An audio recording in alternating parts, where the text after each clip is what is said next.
یہ دادو اور جوہی کے درمیان MNV ہے، مین ناراویلی ڈرین۔ یہ پانی تقریباً شہداد کوٹ، کند کوٹ سے لے کے نصیر آباد، یہ سارا پانی وہاں سے اوپر کا بارشوں کا یہاں پہنچا ہے۔ اس میں یہ آپ دیکھ سکتے ہیں کہ یہ MNV کے مشرق کی طرف یہ جوہی کا علاقہ ہے، یہ پانی اس طرف کھڑا ہے، یہ وہاں راستہ جاتا ہے۔ اور یہ پل ہے جو جوہی دادو کو کنیکٹ کرتا ہے، یہ پل آلموسٹ ٹوٹ گئی ہے۔ اس کی وجہ سے نہیں کہ یہاں پانی کا پریشر پڑا ہے، لیکن یہ پل اس لیے ٹوٹی ہے کہ اس پل پہ بہت ساری بھاری گاڑیاں گزری ہیں، جس کی وجہ سے یہ پل آگے سے یہ تقریباً اس کا نچلا حصہ وہ سارا ٹوٹ گیا ہے۔ اب یہاں سے ٹریفک نہیں جاتی۔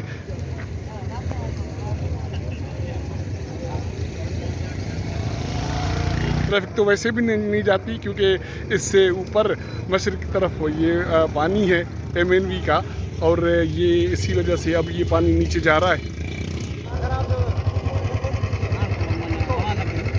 اب یہ کشتی چل پڑی ہے یہاں MNV سے لے کے جوہی کی طرف، جہاں تک روڈ یہ ڈوبا ہوا ہے پانی میں، یہ کشتی کے ذریعے لوگوں کی منتقلی ہو رہی ہے۔ ہم بھی اسی کشتی کے ذریعے جا رہے ہیں۔ تقریباً میرے خیال میں کوئی آدھے گھنٹے کا سفر ہے اسی کشتی میں، وہاں روڈ تک اس طرف پہنچنے میں جہاں پانی ختم ہوتا ہے۔ اب جہاں بھی پہنچیں گے آپ کو دکھائیں گے، لیکن صورتحال یہ ہے کہ یہ سارا علاقہ جوہی اور MNV کے درمیان تقریباً 10 کلومیٹر کا فاصلہ ہے، اور یہ 10 کلومیٹر میں یہ پانی بھرا ہوا ہے۔ یہاں گاؤں دیہات جو کچھ بھی ہیں اس پانی کے نظر ہیں۔ اور وہاں جوہی میں کیا حالت ہے، کیا صورتحال بنی ہوئی ہے، یہاں گاؤں سارے یہ آپ دیکھ سکتے ہیں یہ ڈوب گئے ہیں، نقل مکانی ہو چکی ہے، اور وہاں باقی جوہی شہر بچا ہوا ہے، لوگ اپنی مدد آپ کے تحت اس کو بچا رہے ہیں۔ صورتحال یہ ہے کہ جو میں کشتیوں کی میں ذکر کر رہا تھا کہ MNV سے لے کے جوہی تک ان کی منتقلی جو ہو رہی ہے لوگوں کی، بڑی آبادی ہے جوہی کی، اور لوگوں کا آنا جانا، یہ امدادی سامان وغیرہ کی منتقلی۔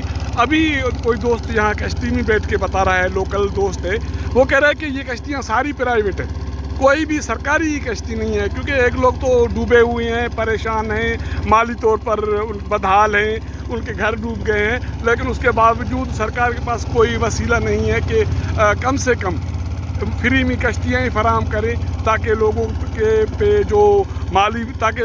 جو مالی بوجھ ہے وہ نہ پڑے۔ لیکن کوئی مداوا نہیں ہے، کوئی سننے والا نہیں ہے۔ یہ اسکول ہے، آپ دیکھ سکتے ہیں یہ ڈوب گیا ہے، اور اسی طرح یہ سارا صورتحال، یہ سارا پانی ہے، اور سرکار کی صورتحال یہ ہے کہ وہ کشتیاں بھی لوگوں کو پرووائڈ نہیں کر پا رہی ہے۔